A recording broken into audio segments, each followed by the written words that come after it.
100.5 your Alagan Radio.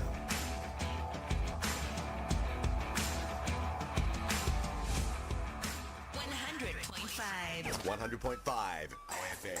Huwag nailain pa. Lamiya, oy.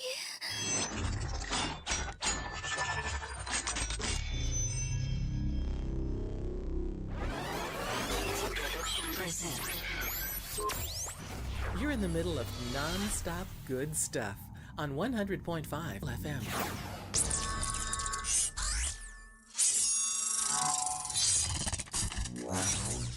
Wishing you a Merry Christmas from Music Radio Creative. RH 100.5 FM, Radyo Himbang.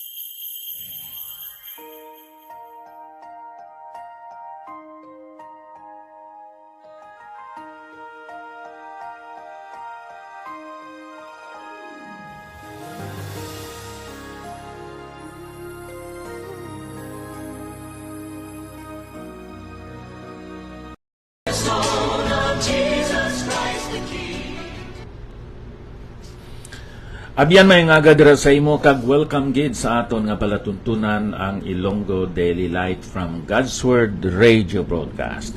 Ako si Pastor Ipaprasakar, nagalin pa diri sa Bay City Fellowship Baptist Church, Bay City, Negros Oriental.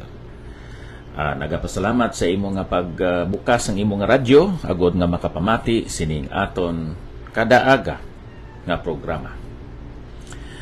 Pastor man ako sa Dumaguete City Cornerstone Baptist Church nga nagatipon dira sa Ilina 2 Manhattan Suites Inn, Kalindagan, Dumaguete City, Negros Oriental. Ang pagtililipon kada Domingo nagasugod alas 5 sa hapon tubtob alas 7 sa gabi. Busa kun ara ikaw abyan, halin ikaw sa Negros Occidental o kun sa Iloilo, Ilonggo speaking, amon ikaw ginaagda sa pagpakig-upod sa amon nga pagtuon sa pulong sa Ginoo kag pagsimba sa iya, liwaton ko sa Ilina 2 Manhattan Suites Inn, Kalindagan, Dumaguete City, Negros Oriental. Karon diri sa Pilipos kapitulo 3 bersikulo 13, mga kauturan wala ako nakaisip nga ini ako na apang isa kabutang ang akon ginahimo. Sa ginakalimtan ko ang tinalikdan nga nagahimulat ayon sa naunhan. Nagapadayon ako padulong sa lalambuton tungod sa padya sa mataas nga pagtawag sang Dios nga yara kay Kristo Jesus. Ang mga pagpakamayo nga nabaton ni Apostol Pablo subong nga siya sugata gid mismo sa kay Ginoong Hesus. Amo nga naangko na niya ang pagkamatarong nga iya sang Dios pinaagi sa pagtuo and new righteousness. Amo ini ang pagkamatarong ni Ginoong Hesus nga ginahatag niya libre sa panahon nga ikaw nagsalig sa iya, nagbaton sa iya subong imo manluluwas. Kag ini nga aton Dios magahatag sa imo sang bag-o nga lalambuton sa imo nga kabuhi. O kadamo sa mga lalambuton ang mga pungsod, gusto sila sa ginatawag progress, labi na dira sa food security ining aton nga presidente Ferdinand Marcos Jr. Food security, isa sang iyang ginahandom gid sa aton pungsod. Amo na ang iyang goal, food security. Ang mga pamilya may mga handuman nga mapaeskwela gid ang ilang mga kabataan kag makaangkon sang maayo nga pagpangabuhi tungod secured sila sa ilang trabaho, secured sila sa ilang negosyo, secured ang mga kabataan tungod sa ilang napanubli gikan sa ilang mga ginikanan. May mga handom ang mga estudyante nga sila makapasar, ang iban nga may honor gid sila pag-graduate nila sa ilang high school o sa college ba. kada isa may lalambuton. Subong nga alagad sa Ginoo, apostol, si Pablo may kaugalingon man nga lalambuton sa iya nga kabuhi. Ang iya nga lalambuton kung aton usisahon sa tanan niya nga mga sulat, amugid nga siya makahimaya dira sa Ginoo, kag nga mahimo ini sa siya alagad sa Ginoo. Makaalagad siya sa Ginoo kung ini sa iya kabuhi maangko niya ang pagkahamtong, ang pagkalig-on sa iya nga espirituhanon nga pagkabuhi. Ang syudad sang Pilipos sa panahon nga ginsulat ini ni Apostol Pablo, isip nga amo ang gate, ang puwertahan padulong sa Europa. Ini nga syudad atagan sa ngalan sa kay Philip sang Macedonia, nga amo ang amay mismo ni Alexander the Great. Ang Pilipos sa tanan nga panglantaw daw kaangay siya sang gamay nga Roma. Amo na gani nga miniature Rome ini. Kay ginisip ini sa mga Romans nga isa ka Roman colony. Ang pinaagi sa panaksyon dito sa Pilipos, ini nagahatag sang kasiguruhan nga ang maayong balita magalapnag sa bugos nga Roman Empire. Ang Philippian Church kilala ini nga isa ka iglesia nga modelo tungod sang ila pagka mapasalamaton, gratefulness, tungod sang ila nga pagka mahinatagon,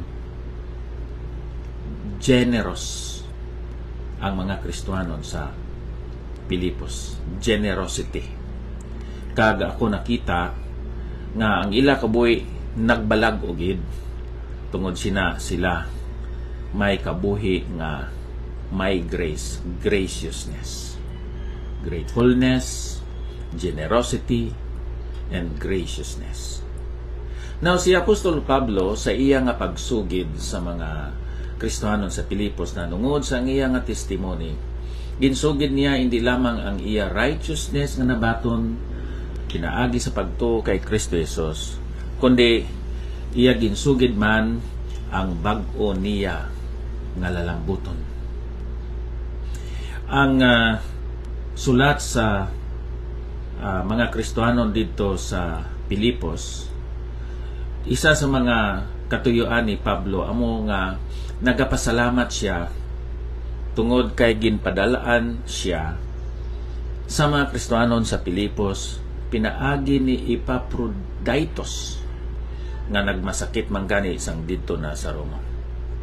So ini nga sulat was a means of Paul in saying, thank you, I appreciate, I am grateful for your graciousness, for your kindness.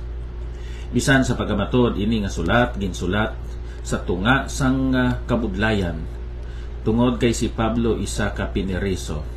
Sa gihapon, nagasinggit siya sang kadaugan, kag sang kalipay. Tungod kay ining mga pulong kalipay, magkalipay, joy, rejoicing.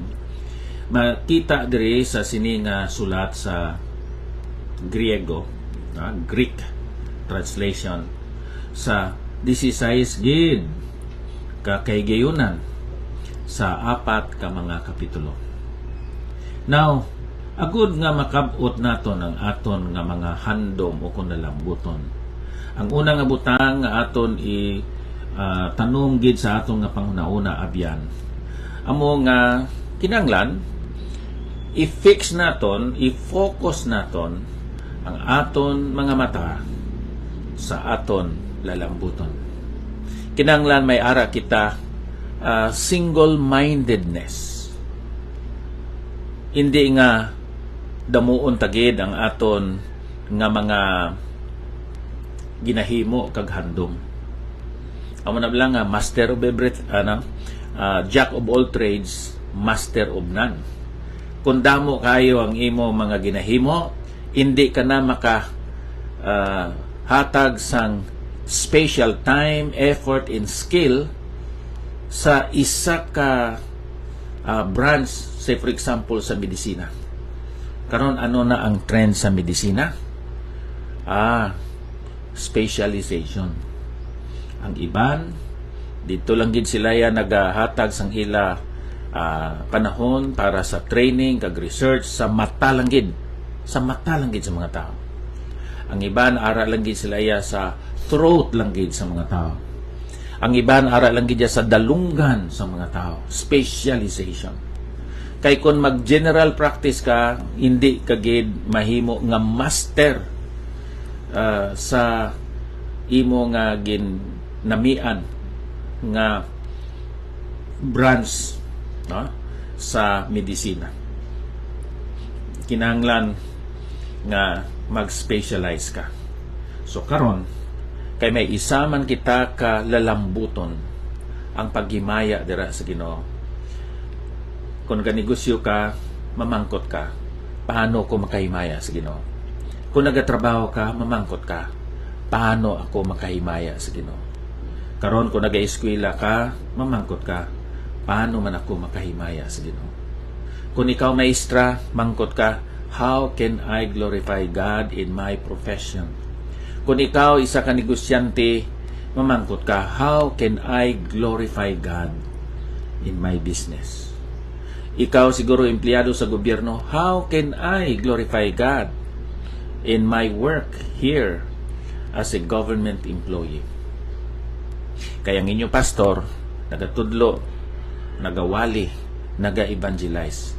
Pero kung ikaw, sa lawayon nga Kristohanon sa inyo banwa, sa inyo lugar, sa inyo baryo, imo ginapalubog ang ministry sang alagad sa Ginoo. Make it your goal. Stay focused on Christ, looking unto Jesus, the author and finisher of our faith, who for the joy that was set before him endured the cross, despising the shame, and is set down at the right hand of the throne of God. Ikadua, you must press on.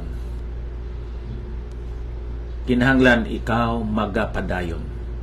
Amoy na ang hambal dere ni Pablo sa versikulo 14, nagapadayon ako padulong sa lambuton tungod sa padya sang mataas nga pagtawag sang Dios nga yara kay Kristo Jesus. Press on, padayon. Ang iban tungod sa mga disappointments, discouragements, wala sila naka move out, much more wala sila naka move on, pag wala man sila nag move forward. Ang ilang mga eksperyensya nahimo na nga kaangay sang angkla nga bisan nag-andar na ang makina sang pump boat, hindi makahalin tungod kay wala mabatak, wala mapasaka ang angkla. Ang iban nga mga Kristohanon hindi maka-move forward, move on, maka-move out tungod kay ang ila mga inagihan siguro masakit. Siguro ang iban makahuluya.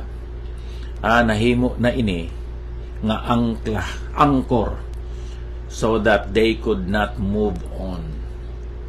Bataka ang angkla sang imo inagihan. Kag ang imo inagihan gamita na subong nga timon, rather RUDDER sa imo pagpanakayon sa kabuhi. Press on. Kag katatlo, agod nga ma-realize, ma-reach nimo ang imo nga goal, abyan, di lamang nga ikaw magtanaw, stay focused on Jesus, hindi lang nga mag-press on ka, kundi nga dalon naman nimo ang Ginoo. You bring Him in your journey, spiritual journey.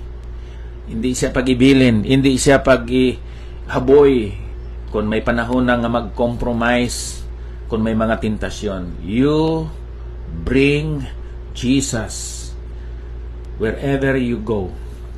Sa imo eskwelahan, sa imo trabaho, sa imo travels man, kung ano man dira ang imo mga adventure sa kabuhi, you bring Jesus with you.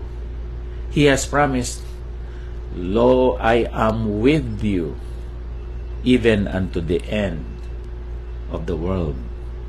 Amen. Matthew 28:20. So, agad ma-realize nimo ang imo goal, subo nga ini, pagpangamayo sa Ginoo, you stay focused on Christ, you press on, and you bring Christ wherever you go. Diyos nga balaan, salamat sa imo balaan nga pulong, kabay ma-realize namo mga handom para sa imo kaymian kagadungganan. Ini nga mga butang among ginapasalamatan tungod sa ngalan kag mahigugmaon nga manluluwas na si Ginoong Jesucristo. Amen. May ngaga ng Lydia, Joem Sala, Salomon, Eric Bakang, Pastor Jerry Ulan-Ulan, Brother Cleofi Mulaven, Susie Novero, salamat man, Grace Iliher, Brother Roel Bisana, good morning. Salamat sa inyo nga pamati sining aton nga programa. Ang Diyos naguna na, nagaupod, kag nagasunod sa imo. Amen. No greater love